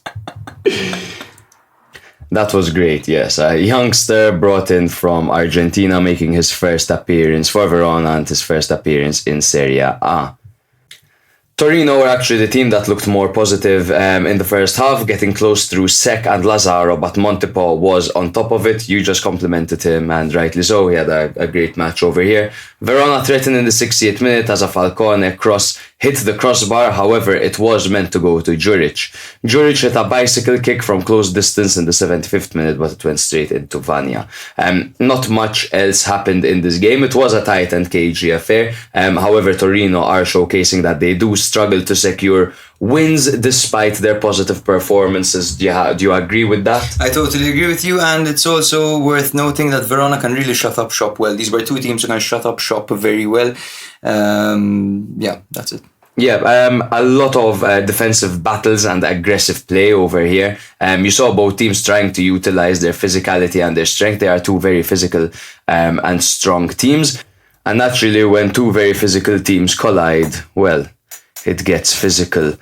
An interesting stat from this game is that both strikers, which are Cruz and Duvan Zapata, didn't get a single shot away. So that pretty much tells you how this game went down, brother. Yep, the big men up front were marked tightly and the supply was cut, quite frankly. Yeah. Yep. I think both teams will take a point and run over here after both not having the best performances. However, they did fight to the nail in order to secure the point. Looking forward to the Turin derby this weekend, where Torino will take on Juventus.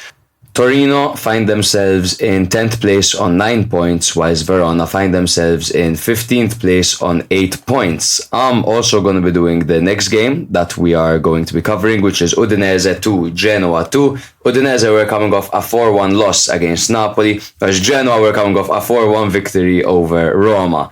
Udinese are unbeaten in their last 13 matches against Genoa in Serie A, winning 6 and drawing 7. However, they have now drawn each of their last 4 matches. The Grifone were coming off a shock 4-1 win over Roma on Thursday evening, but Badelj, Strutman and Sabelli did not make the trip due to injury, whilst Aaron Martin returned from suspension.